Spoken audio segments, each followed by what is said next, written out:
welcome back to our Are session. No. We will continue this morning's session with Layel Hoffmaster. Layel is homeschooled and she's from Cedar Rapids. She is the daughter of Kim and Doug Hoffmaster, and the title of her presentation is Hope Does, Orphan Awareness Fair.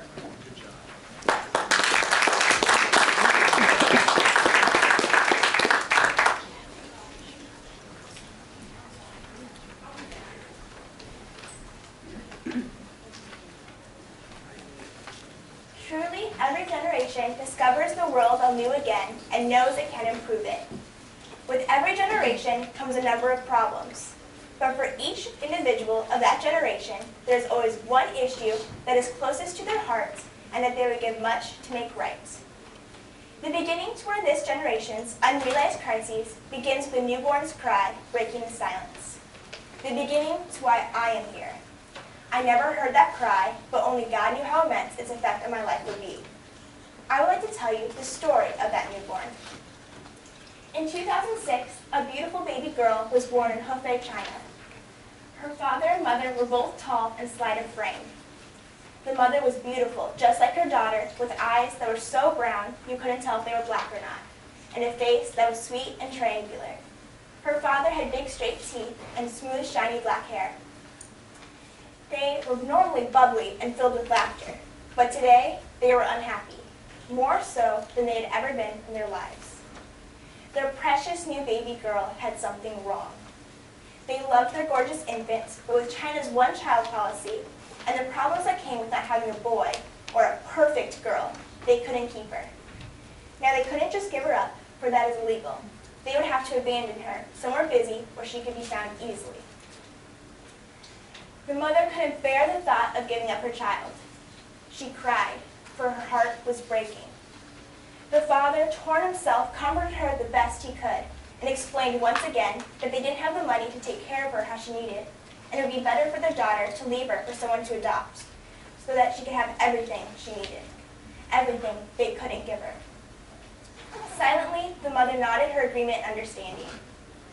After many tears and arguments, they decided to wait a few months and then leave their precious daughter at a busy train station restroom where she would be sure to be found. For the next 4 months, the mother cared for her baby, loved her the best she could, while the father worked hard to take care of the family's needs.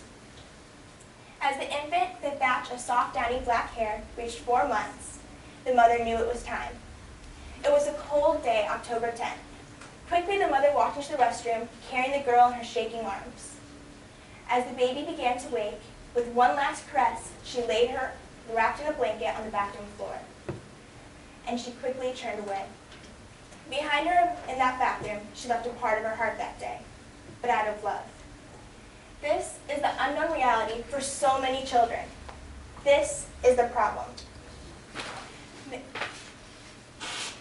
There are so many children around the world that don't have homes and are orphans. I have always been told about how there are starving children in Africa and that orphans existed around the world. But you don't truly understand until you have seen the face to match those words. After my older siblings' mission trip to Africa in 2009 and 11 and to China in 2012, my heart was broken for these children, hungry for the love and family that they deserved. All I knew that I could do to help these children was bake. And in James 1:27, it clearly states that true religion that God our Father accepts as this is to look out for orphans and widows in their distress. And so I baked. I baked to help Chinese orphans so that they could go to Bring Me Hope camps where they could spend a week with volunteers from around the globe.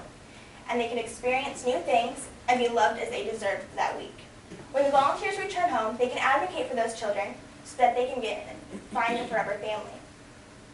In 2013, I had a new idea. Why not do more than cupcakes? Why not do a Christmas bazaar? So I got my friends together and we started crafting and baking. We made things like pillows and quilts, baked goods, and the list goes on. Since then, I have held a Christmas sale each year until this year. This year, the goal was threefold: to raise money for the Bring Me Hope Foundation, to raise awareness of the orphan crisis, and to help families in our community who are adopting financially. To accomplish this, I knew it was going to have to be bigger than anything I have ever done before.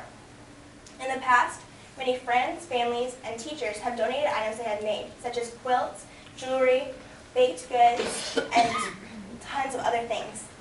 These items were then sold, and all the proceeds went to the Bring Me Hope Foundation.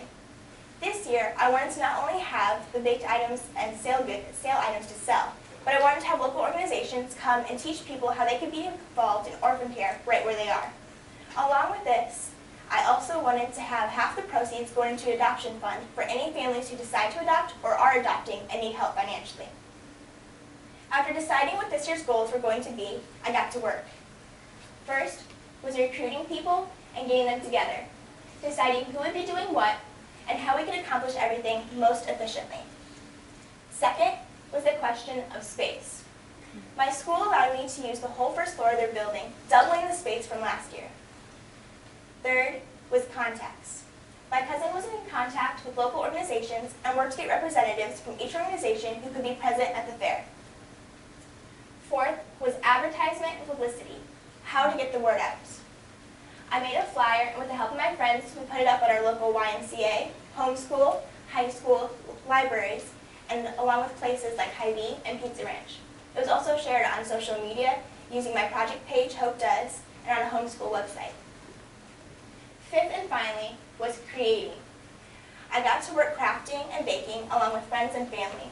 We made things like pillows, jewelry, flower mobiles, cornets, posters, and much more.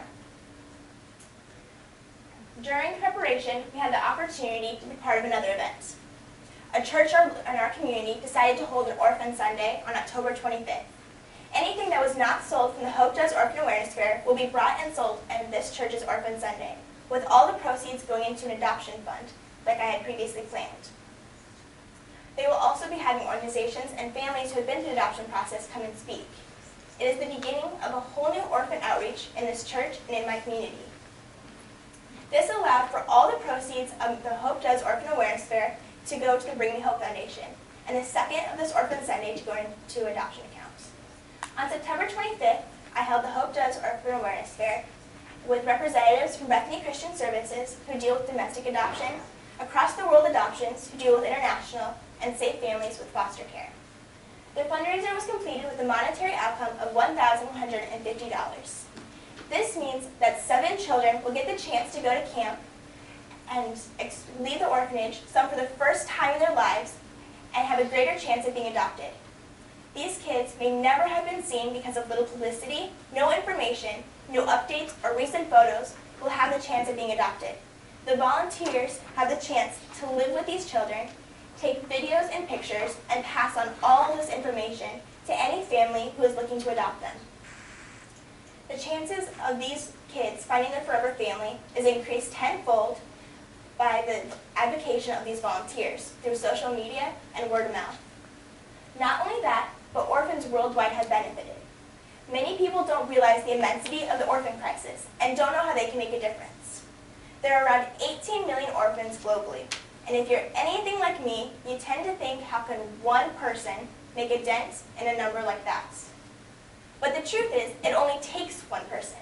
Just as Herbert Hoover stepped up and risked his life for the lives of Chinese children during the Boxer Rebellion, all it takes is one person who is willing and confident enough to lead. The outcome of the Hope Does Orphan Awareness Fair did not just affect these 7 children, but taught people how they can make a difference in the simplest of ways on the orphan nation as a whole. By awareness itself, there is benefit, for once you are aware, you are responsible. Just as Herbert Hoover became aware of and listened to the pleas of the Belgian people and children during World War I and acted, and again in World War II, when millions of children of war were starving. What started with one cupcake has led to the change in a total of 20 lives since 2012. And I hope many more as I continue to grow them in new ways each year. I plan to continue to organize fundraisers for the next few years until my little sister can take over. And can't wait to see what new directions they take. I can tell you about the impact that my project has had, but to truly illustrate the influence a little can do, I would like to finish the story of a little girl left all alone in the bathroom of a train station. Soon after the mother left, another woman entered and found the baby crying and hungry. After reporting the left child, she was placed in an orphanage, where she was given the name Jia Meng Lu, Lu being the province she was found in. For about 6 years, she grew in this orphanage without any paperwork, unable to be adopted. In 2011, her paperwork was finally finished, and all the way across the ocean, a mother to four, a woman who had carried a dream in her heart for 30 years, saw a picture of a little girl in China. Her name was Jia. She was that woman's dream. Sorry. A year after seeing that picture, I stood in the Cedar Rapids airport waiting for my parents to walk off a plane with my little sister. Her name was no longer Jia Meng Lu, but Layel Jia Songway Hoffmaster, a name that no longer told of her past, but a name that meant beautiful praise. Beautiful praise to a Savior who had placed a fire in my mother's heart and in my heart for the fatherless of this world. This is the impact that is created by one. This is the impact that my project has helped to have on the lives of those whose stories I may never know. For as Herbert Hoover put it, and as an orphan himself who understood and had a heart for children and worked tirelessly for their survival, children are the most wholesome part of the race, the sweetest, for they are freshest from the hand of God. Before I finish, I would like to introduce you to one of those children, to my little sister. This is Layel Jia Song Marie Hoffmaster. My greatest inspiration.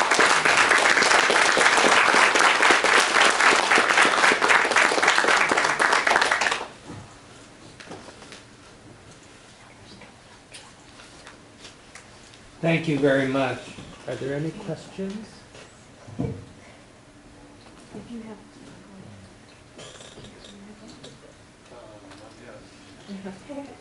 Thank you very much for the presentation and also for the story to make the awareness of the orphan crisis a reality. So thank you, and I don't think there's a dry eye in the house. For this, then you did your family go through an adoption agency to get your little gem that you have, and then what I think part of this for me now intrigues me. How deep was that process? Yes, my family did go through an agency. I can't think of the name right off, but my mom is here, so if you'd like to ask her, she can definitely answer questions. But it was about a year-long process, and we saw her picture, and it was immediate response. We were in tears. We knew that she was part of our family. And so it was a very long process, but it was a good process that God used to really strengthen our family as a whole. And it was very emotional, and there were a lot of rocky spots, but obviously seeing her, it was worth every minute of it.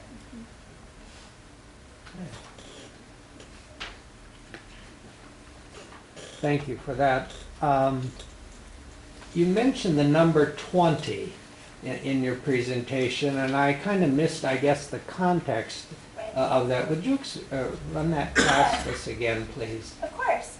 Since I started fundraising in 2012, from then to now, I have sent 20 children total to the Bring Me Hope camps. So that's where that number came in. It's just the total that has been benefited throughout the years by the fundraising.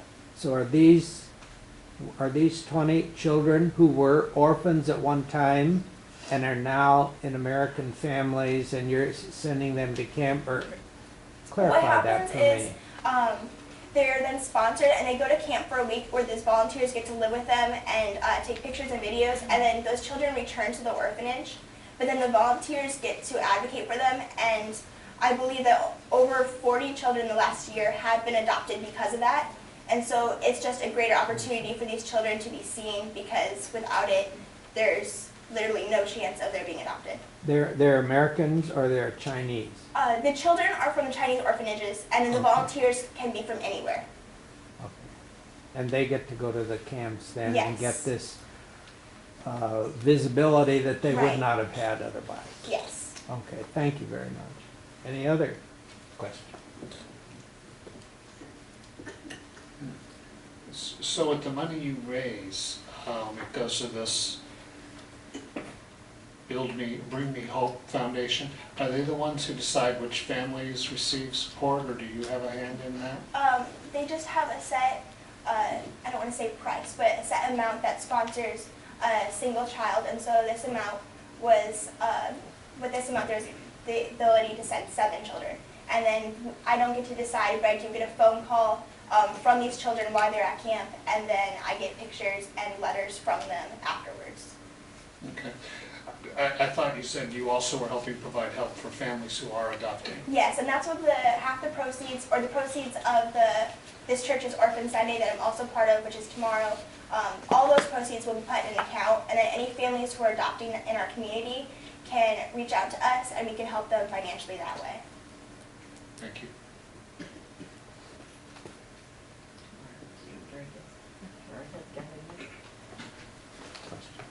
I think we've come all the way down here for me to say thank you.